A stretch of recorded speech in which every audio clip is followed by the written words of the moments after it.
শীতকালে ছাদে বসে থাকার মজাই আলাদা। আর আমি কিন্তু একসঙ্গে দুটো কাজ করছি। ওই দেখো আমাদের সর্ষে নাড়া রয়েছে, তো আজকে তেল ভাঙাতে দিতে হবে। তো রোদে দিয়েছি ঝেড়ে টেড়ে, কারণ বসে আছি, পায়রা আসছে প্রচণ্ড, এসে ওরা খাওয়ার থেকে ছিটাচ্ছে বেশি। খেয়ে বাবু তোরা দুটো পালিয়ে যা। তা না, ওরা না জানো তো শুধু পা দিয়ে ছিটাচ্ছে। আর সর্ষে এমন একটা ফসল যে ছেটালে ওটার মানে কোড়ানোও যাবে না।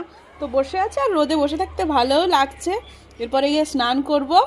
আর কি খাচ্ছি জানো, ছাদে বসে থেকে অরেঞ্জ খাচ্ছি। কে কে খেতে ভালোবাসো? বরবাবু চুলছে, আর দুজনে মিলেই খাচ্ছি। তো ভালো লাগছে বেশ, রোদে থাকতে তো খুবই ভালো লাগে। তারপরে বিকালে ওটা আবার বস্তার মধ্যে প্যাকিং করে বরমশাই নিয়ে যাবে, গিয়ে একদম খাঁটি তেল চলে আসবে। ওখানে তেলও রোদে দেওয়া আছে, ওই দেখো দেখতে পাচ্ছ। তো চলো টাটা, সবাই স্নান করে লাঞ্চ করে নাও।